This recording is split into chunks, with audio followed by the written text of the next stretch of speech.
നമുക്കറിയാം നമ്മളിന്ന് നേരിടാൻ പോകുന്നത് പഞ്ചാബ് എഫ് സിയാണ്. അവരുടെ ടീം നോക്കിക്കഴിഞ്ഞാൽ ഫുള്ളൊരു ഉടച്ചു വാർത്ത ടീം എന്ന് തന്നെ പറയണം. പ്രത്യേകിച്ച് അവരുടെ വിദേശനിര ലുക്കാമയനൊഴിച്ച് ബാക്കിയെല്ലാം പുതിയ താരങ്ങളാണ്. ഞാനിതിൽ എടുത്ത് പറയാൻ വന്ന കാര്യം എന്ന് പറയുന്നത് നമ്മുടെ മിഗാൽ സ്റ്റാർ പഞ്ചാബ് എഫ് സിയുടെ കോച്ചിനെ കുറിച്ച് പറഞ്ഞൊരു കാര്യമാണ്. സോ അതിലേക്ക് പോകുന്നതിന് മുമ്പ് നിങ്ങൾ ലൈക്ക് എന്ന് പറയുന്നത് ഭയങ്കര ഇമ്പോർട്ടൻ്റ് ആണ്.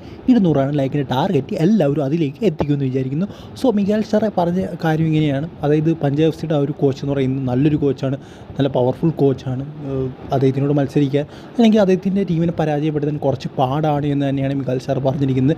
കാരണം പഞ്ചാബ് എഫ് സിയുടെ ആ ഒരു പ്രകടനം, അതായത് ഡ്യൂറൻ കപ്പിലെ ആ ഒരു പ്രകടനം കണ്ടപ്പോഴേ എനിക്ക് തോന്നി അവരുടെ കോച്ച് കുറച്ച് സീനാണെന്ന്. സോ എന്തായാലും എനിക്കും തോന്നുന്നത് എങ്ങനെയാണ് അവരുടെ കോച്ച് വളരെ മികച്ചൊരു കോച്ചാണ്. ഒരു ഗ്രീക്ക് പരിശീലകനാണ്. അദ്ദേഹത്തിൻ്റെ പേര് പരങ്കോട്ടിസ് ഡിംബസ് എന്നാണ് അദ്ദേഹത്തിൻ്റെ പേര്. എടുത്ത് അവരുടെ ഒരു കാര്യം എന്ന് പറയുന്നത് കുറച്ച് ഏജ്ഡ് ആയിട്ടുള്ള കോച്ചാണ്, വളരെ എക്സ്പീരിയൻസ്ഡ് ആയിട്ടുള്ളൊരു കോച്ചാണ്.